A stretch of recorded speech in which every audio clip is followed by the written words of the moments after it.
keletą žingsnių iš Japonijų receptų, kaip prižiūrėti paakių odą. Visų pirmiausia, svarbiausia, tai fiksuoti kaktą mineralinėmis šukomis, gerinti raumenų tonusą, kad mūsų kakta neslinktų žemyn.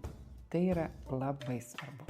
Toliau, kolageno sintezei yra labai svarbu mūsų labai mėgiamas vitaminas C.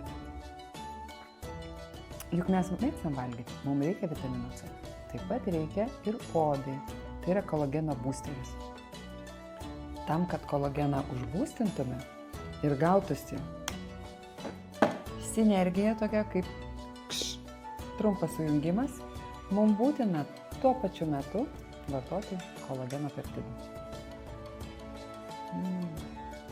Pirmas receptorius ir pirmas ženklas, ar jums tikrai reikia to kolageno, tai yra burnoje reakcija. Skanu reikia. Labai skanu, pavojinga, prie to priprantama.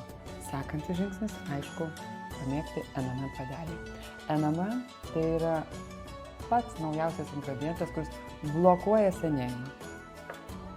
Ir paskutinis žingsnis, tai kušonas su SPF 50. Mums būtina saugoti odą nuo saulės spindulių. Geišos žvilgsnio paslaptis įminta.